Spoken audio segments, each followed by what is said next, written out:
और दिल्ली में रहने वाले मजदूरों के लिए राहत वाली खबर है। दिल्ली सरकार ने रियासत में मजदूरों के लिए ऑनलाइन रजिस्ट्रेशन शुरू कर दिया है। रजिस्ट्रेशन कराने के बाद दूसरी रियासतों से मजदूर अपने घर वापस लौट सकेंगे। दिल्ली में रहने वाले मुहाजिर मजदूरों के लिए इतवार को अच्छी खबर आई। दिल्ली सरकार ने ऐलान किया कि रियासत में फंसे मुहाजिर मजदूरों और लोगों के लिए ऑनलाइन रजिस्ट्रेशन शुरू कर दिया गया है। https:/epass.jantasamvad.org/train/passenger इस लिंक पर दिल्ली में फंसे मुहाजिर मजदूर और लोग अपना रजिस्ट्रेशन कराकर ट्रेन के जरिए अपनी रियासतों में जा सकेंगे। दिल्ली सरकार ने अभी तक मजदूर स्पेशल ट्रेन के जरिए दिल्ली में फंसे 35,000 मुहाजिरीन को उनकी रियासतों में भेजा है।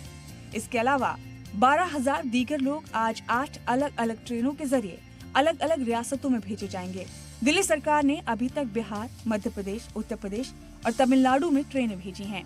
दिल्ली से अभी तक वैसे मुहाजिर मजदूर ट्रेनों के जरिए भेजे गए जो शेल्टर होम, रैन बसेरे और दूसरे सरकारी इंतजामात में रह रहे थे। लेकिन अच्छी बात यह है कि अब ये सहूलत रजिस्ट्रेशन के जरिए बाकी लोगों के लिए भी शुरू की गई है। दिल्ली के सीएम अरविंद केजरीवाल ने अपने ट्वीट में लिखा, दिल्ली में रह रहे मुहाजिर मजदूरों की जिम्मेदारी हमारी है। अगर वो दिल्ली में रहना चाहते हैं तो उनका पूरा ख्याल रखेंगे और अगर वो अपने गाँव लौटना चाहते हैं तो उनके लिए ट्रेन का इंतजाम कर रहे हैं। किसी भी हालत में उन्हें बेसहारा नहीं छोड़ेंगे। हालांकि आपको ये भी बता दें कि ये सहूलत उन लोगों के लिए नहीं है जो दिल्ली के मुस्तकिल मकामी हैं।